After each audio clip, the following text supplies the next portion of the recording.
All right, moving on then with the second half of William Blake's Marriage of Heaven and Hell. To recapitulate a bit, the poem is really divided into three parts, although he doesn't make the divisions really obvious with Roman numerals or anything like that. But when it starts, he introduces the doctrine of contraries. Without contraries is no progression. And that moves through the first section, the voice of the devil, and the first memorable fancy. And then when we get to the first memorable fancy, begins the process when he says he's walking among the fires of hell, delighted with the enjoyments of genius. This begins the middle section of the poem, which introduces the doctrine of spiritual perception, that things should be beheld with the eye of vision, if the doors of perception were cleansed, which ends, that's the line we just completed here, with page 14 of his illuminated manuscript. And now we're beginning here, page 15, with the actual, he returns back to the doctrine of contraries, but in this next section then, he begins the process of cleansing the doors of perception through a series of apocalyptic visions that will culminate. The climax of the whole thing at the end in the fifth memorable fancy will be the union of the angel or the transformation rather of the angel into a devil, first into Elijah, who will then become a devil. So the devil and the angel are fused together at the end, and then he announces that he's going to write the Bible of Hell. All right, so he says here now, I was in a printing house in hell, and saw the method in which knowledge is transmitted from generation to generation. So these are the chambers, and there are 6 chambers in this printing house that he sees. It's really the 5 senses, plus a 6th one for the mind. In the first chamber was a dragon man, clearing away the rubbish from a cave's mouth. Within, a number of dragons were hollowing the cave. In the second chamber was a viper folding round the rock in the cave, and others adorning it with gold, silver, and precious stones. So we move from a dragon man to a viper. In the third chamber was an eagle, and here we see on the illuminated manuscript the image of the eagle and the snake, who are in eternal opposition, the eagle representing the spirit unbound and unfettered from the earth, and the snake representing the spirit immanent within the earth. In the third chamber was an eagle with wings and feathers of air. He caused the inside of the cave to be infinite. Around were numbers of eagle-like men, who built palaces in the immense cliffs. In the fourth chamber were lions of flaming fire raging around and melting the metals into living fluids. In the fifth chamber were unnamed forms, which cast the metals into the expanse. There they were received by men who occupied the sixth chamber and took the forms of books and were arranged in libraries. All right, so we're moving into spiritual perception here, and through the series of apocalyptic images. So now we're on page 16, and these are the giants, the Nephilim from Genesis 6, I believe it is. The giants who formed this world into its sensual existence and now seem to live in it in chains are in truth the causes of its life and the sources of all activity. But the chains are the cunning of weak and tame minds, which have power to resist energy. According to the proverb, the weak in courage is strong and cunning. Thus one portion of being is the prolific, the other the devouring. And so now we're back to the doctrine of contraries. In this case we have producers and consumers, the prolific and the devourers. To the devourer, it seems as if the producer was in his chains, but it is not so. He only takes portions of existence and fancies that the whole. But the prolific would cease to be prolific unless the devourer as a sea received the excess of his delights. Some will say, is not God alone the prolific? I answer, God only acts and is, in existing beings or men. These two classes of men are always upon earth, and they should be enemies. Whoever tries to reconcile them seeks to destroy existence. Religion is an endeavor to reconcile the two. Note, Jesus Christ did not wish to unite, but to separate them, as in the parable of sheep and goats. And that's in Matthew, when Christ, as the shepherd, separates out the sheep to the right and the goats to the left. pointing the way toward the last judgment, in which the damned they go off to the left, and the saved, the blessed, go off to the right. And he says, I came not to send peace but a sword. Messiah or Satan or tempter was formerly thought to be one of the antediluvians who are our energies. And then, so now we have, we're on page 17 here, moving into the next memorable fancy. And here is that page with the fancy. Let's see, we finished the text up to that point. An angel came to me and said, O pitiable, foolish young man, O horrible, O dreadful state, consider the hot burning dungeon thou art preparing for thyself to all eternity, to which thou art going in such career.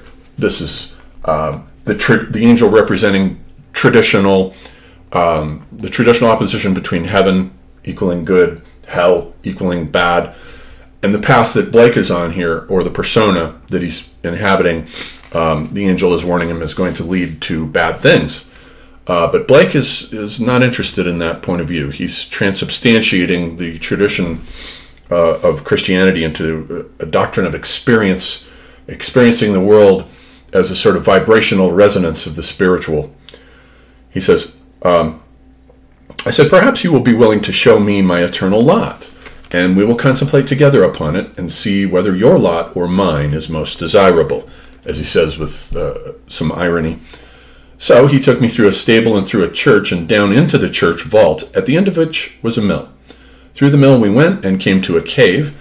Down the winding cavern we groped our tedious way till a void boundless as another sky appeared beneath us, and we held by the roots of trees and hung over this immensity. But I said, if you please, we will commit ourselves to this void and see whether providence is here also. If you will not, I will. But he answered, do not presume, O young man, but as we here remain, behold thy lot, which will soon appear when the darkness passes away. So I remained with him in the twisted root of an oak. And so this section here with this fancy is a traditional, it's a sort of compressed version of Dante's Divine Comedy. With it. This is another descent into hell. We've already seen him do that once, which will be followed then by an ascent through the heavens and through the traditional planetary spheres. So he says, he was suspended in a fungus which hung with the head downward into the deep. By degrees we beheld the infinite abyss, fiery as the smoke of a burning city. Beneath us, at an immense distance, was the sun, black, but shining round it were fiery tracks on which revolved vast spiders, crawling after their prey. And then, so this vision of the sun inhabited by all these spiders is an example of his idea of spiritual perception, which flew, or rather swum, in the infinite deep, in the most terrific shapes of animals sprung from corruption, and the air was full of them, and seemed composed of them. These are devils, and are called powers of the air. I now asked my companion which was my eternal lot. He said, between the black and white spiders. So once again we have contraries. We have the producers and consumers, the prolific and the devourers, and now we have two different kinds of spiders inhabiting the sun, black ones and white ones, and his lot belongs between them. But now from between the black and white spiders a cloud and fire burst and rolled through the deep, blackening all beneath, so that the nether deep grew black as a sea and rolled with a terrible noise. Beneath us was nothing now to be seen but a black tempest, till looking east between the clouds and the waves, we saw a cataract of blood mixed with fire, and not many stones' throw from us appeared and sunk again the scaly fold of a monstrous serpent. At last to the east, distant about 3 degrees, appeared a fiery crest above the waves. Slowly it reared like a ridge of golden rocks, till we discovered 2 globes of crimson fire, from which the sea fled away in clouds of smoke, and now we saw it was the head of Leviathan. His forehead was divided into streaks of green and purple like those on a tiger's forehead. Soon we saw his mouth and red gills hang just above the raging foam, tinging the black deep with beams of blood, advancing toward us with all the fury of his spiritual existence. And so he has this horrific vision of the Leviathan. And Blake did later, here's an example of his later work, and you can see the progression of his art. This is from his illustrations to the Book of Job, which was really the last project that he worked on before his death in 1827. And here we see Leviathan, the great sea beast, with a multicolored sort of scaly skin, and then Behemoth, its equivalent as a land animal, which are the beasts that Yahweh sort of overpowered, and in overpowering them made the earth from them. And so we will also be moving into, in the Book of Your Reason here, coming up in the next video, into Blake's Theogony, his creation myth, which is pretty spectacular. Okay, so now onward to page 19, and my friend the angel climbed up from his station into the mill. I remained alone, and then this appearance was no more, but I found myself sitting on a pleasant bank beside a river by moonlight, hearing a harper who sung to the harp, and his theme was, "The man who never alters his opinion is like standing water and breeds reptiles of the mind." But I arose and sought for the mill, and there I found my angel, who, surprised, asked me how I escaped. I answered, "All that we saw was owing to your metaphysics, for when you ran away I found myself on a bank by moonlight hearing a harper. But now we have seen my eternal lot. Shall I show you yours?" This should be interesting. Now he's going to put the angel in his place. He laughed at my proposal, but I by force suddenly caught him in my arms and flew westerly through the night, till we were elevated above the earth's shadow. Then I flung myself with him directly into the body of the sun.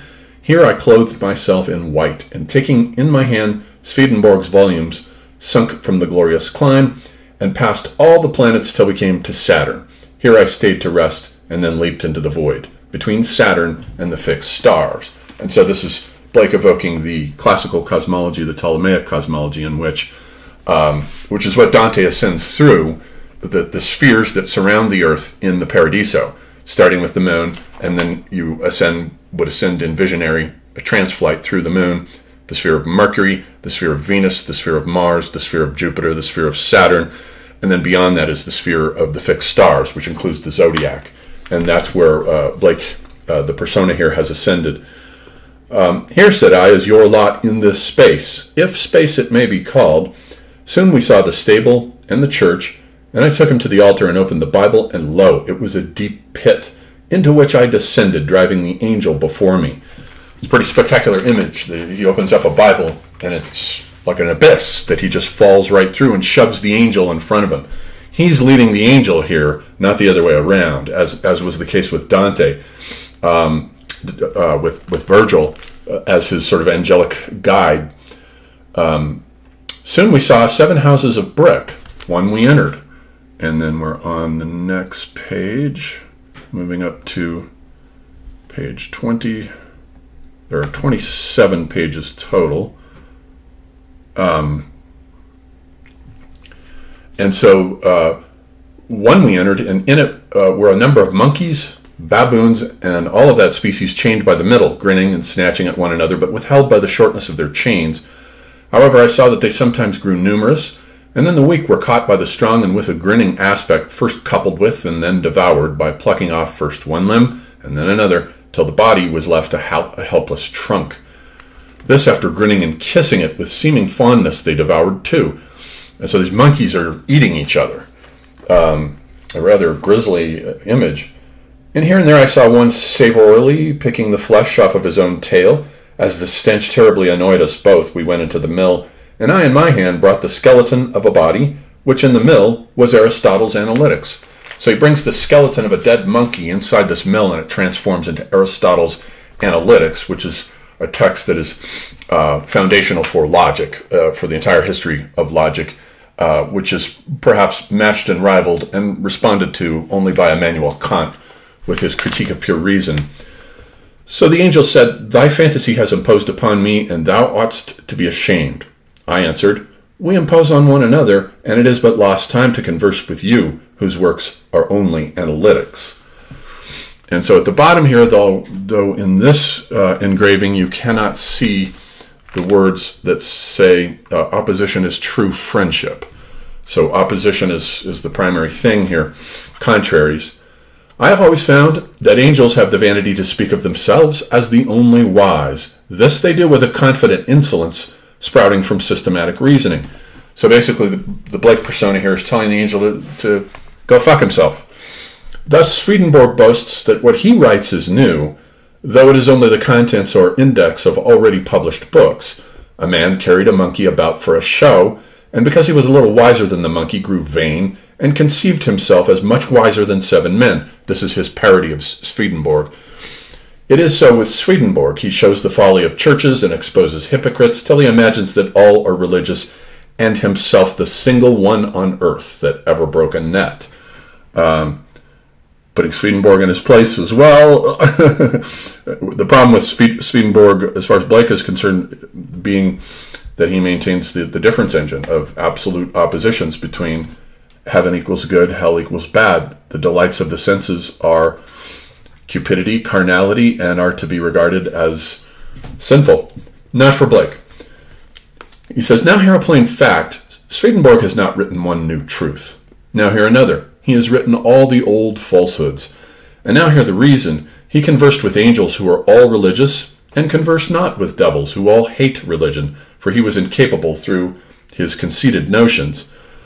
So Swedenborg didn't consult with the devils, only with the angels, and so he was only getting half the world. Thus, Swedenborg's writings are a recapitulation of all superficial opinions and an analysis of the more sublime, but no further. Have now another plain fact. Any man of mechanical talents may, from the writings of Paracelsus or Jacob Behmen, which is actually Jacob Burma, produce 10,000 volumes of equal value with Swedenborg's, and from those of Dante or Shakespeare, an infinite number. But when he has done this, let him not say that he knows better than his master, for he only holds a candle in sunshine. And so Blake drew quite a bit from Paracelsus, who was a doctor who was born in Einsiedeln in 1493 and died in Salzburg in 1541, and was an early medical doctor, but also an alchemist. And he too had a doctrine of seeing the world in terms of contraries, in which, let me read a short synopsis of Paracelsus here, where he says, although Paracelsus may have tended to mix up philosophical speculation with science, and also with astrology and alchemy in a fantastic manner, he drew a sharp distinction between theology on the one hand and philosophy on the other. The latter is the study of nature, not of God himself, yet nature is a self-revelation of God, and we are thus able to attain to some philosophical knowledge of him.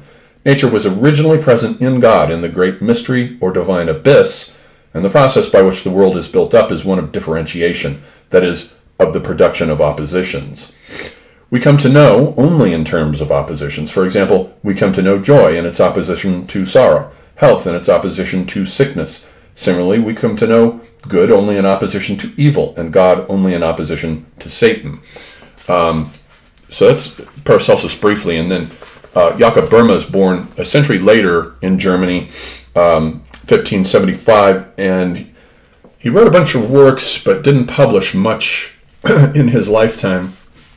And his main work is his first treatise, the Aurora, which was written in 1612 and was circulated, and a lot of people read it and liked it, and he earned himself the reputation of being a heretic, which is, he must have been doing something right.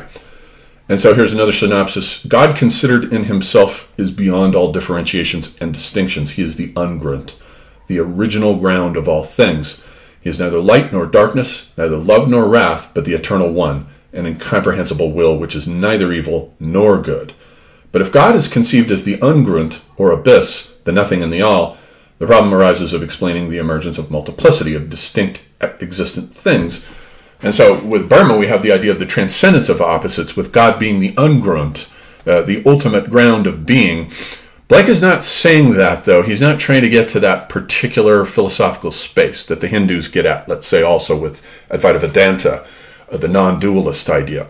Blake is sticking with the contraries, the dualities.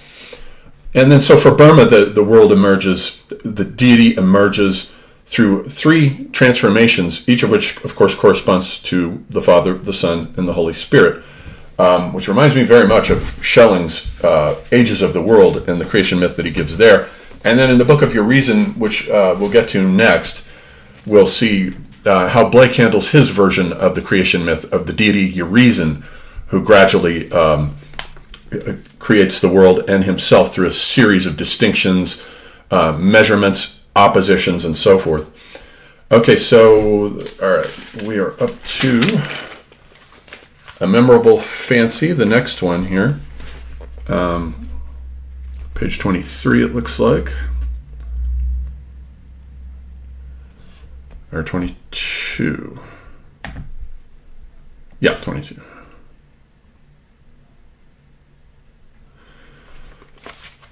And, okay.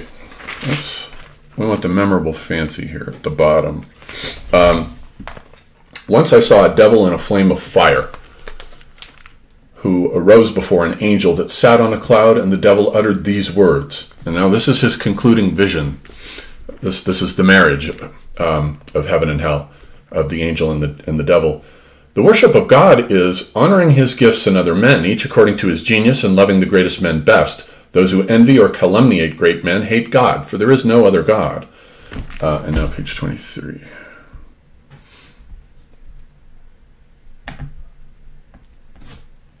There is no other God than great men. That's an interesting doctrine. The angel, hearing this, became almost blue, but mastering himself, he grew yellow, and at last white, pink, and smiling, and then replied, "Thou idolater, is not God one? And is not he visible in Jesus Christ? And has not Jesus Christ given his sanction to the law of 10 commandments? And are not all other men fools, sinners, and nothings?"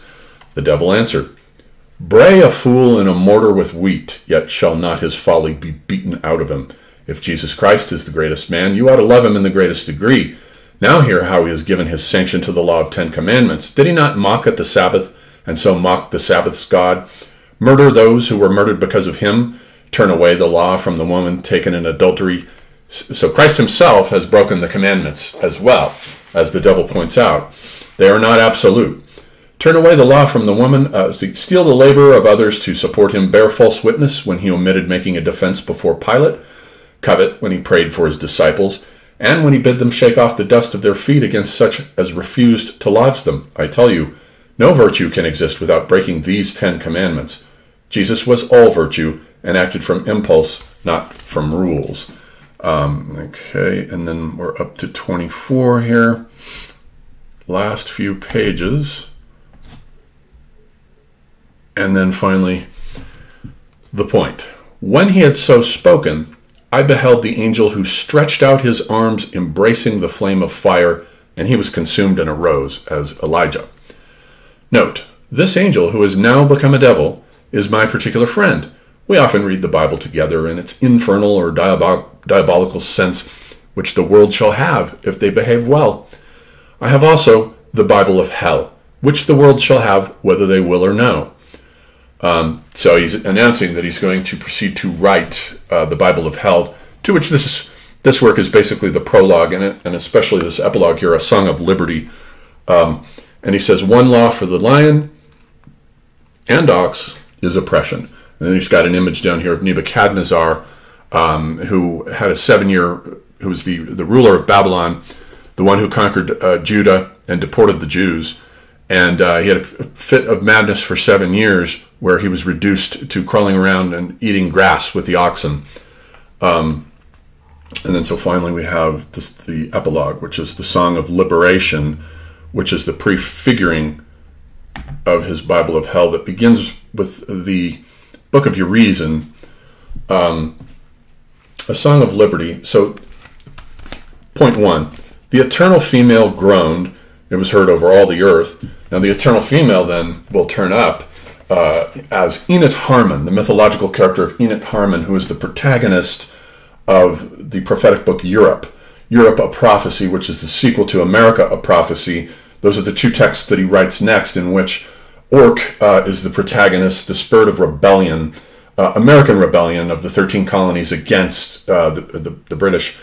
And then with Enid Harmon, we have her as this sort of female spirit that breeds rebellion, but never quite allows it to develop.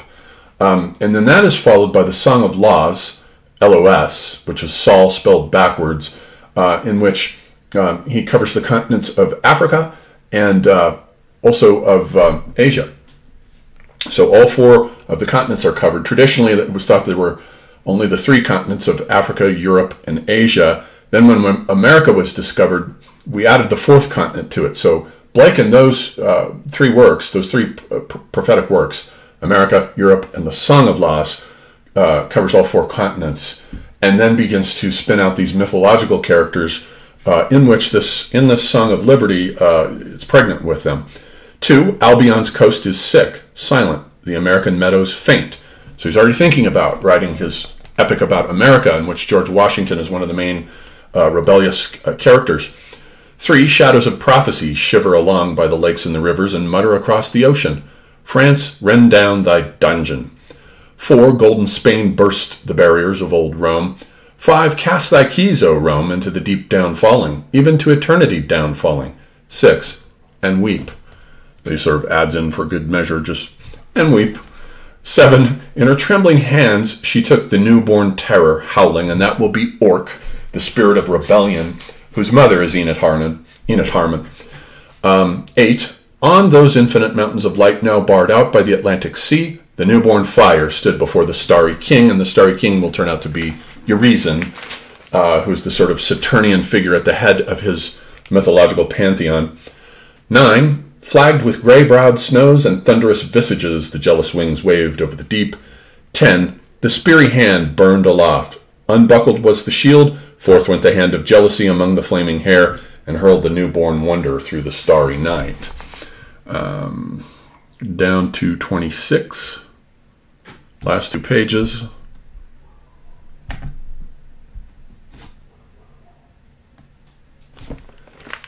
And then 11, the fire. The fire is falling. 12, look up, O citizen of London, enlarge thy countenance. O Jew, leave counting gold. Return to thy oil and wine. O African, black African, go. Winged thought, widen his forehead. In other words, he's advising these characters to leave behind their racial stereotypes. This is a Song of Liberty. Blake was a fan of the American Revolution, the French Revolution, and anything that got rid of shackles and chains, and anything that repressed the individual's freedom, repressed women, repressed sexuality. Blake would have been classified as very much as a liberal, a traditional classic liberal.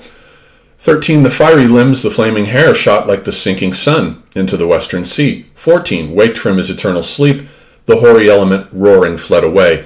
15, down rushed, beating his wings in vain, the jealous king. His grey-browed counselors, thunderous warriors, curled veterans among helms and shields and chariots, horses, elephants, banners, castles, slings, and rocks. 16, falling, rushing, ruining, buried in the ruins, on Urthona's dens. Urthona is another mythological character who makes his first appearance here. All night, 17, all night beneath the ruins then their sullen flames faded, emerge round the gloomy king. 18, with thunder and fire, leading his starry hosts through the waste wilderness, he promulgates his 10 commands, glancing his beamy eyelids over the deep in dark dismay. And so already the language here and the imagery is very similar to America, a Prophecy.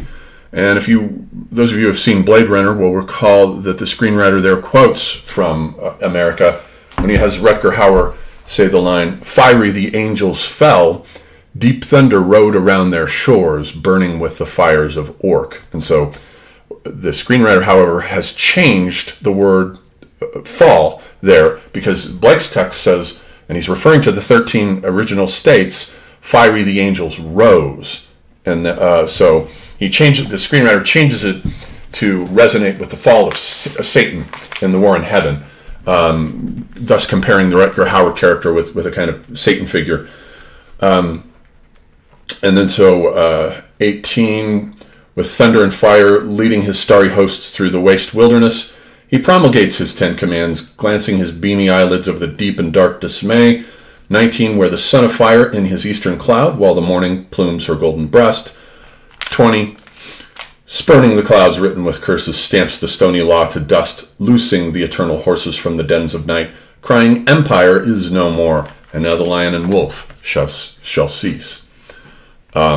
Chorus. Let the priests of the Raven of Dawn, no longer in deadly black, with hoarse note curse the sons of joy, nor his accepted brethren whom, tyrant, he calls free. Lay the bound, or build the roof, nor pale religious lechery call that virginity that wishes but acts not, for everything that lives is holy. All right, and then so that forms the bridge there to his prophetic books, starting with America, and then Europe, a Prophecy, and the Song of Laws. We're not going to read those because I want to get to the Book of Urizen, which is technically the beginning of his Bible of Hell. The Book of Urizen, the Book of Ahania, and the Book of Laws, not the Song of Laws. Those are two different texts. So I want to read those three. All right, then. That's it. The Marriage of Heaven and Hell.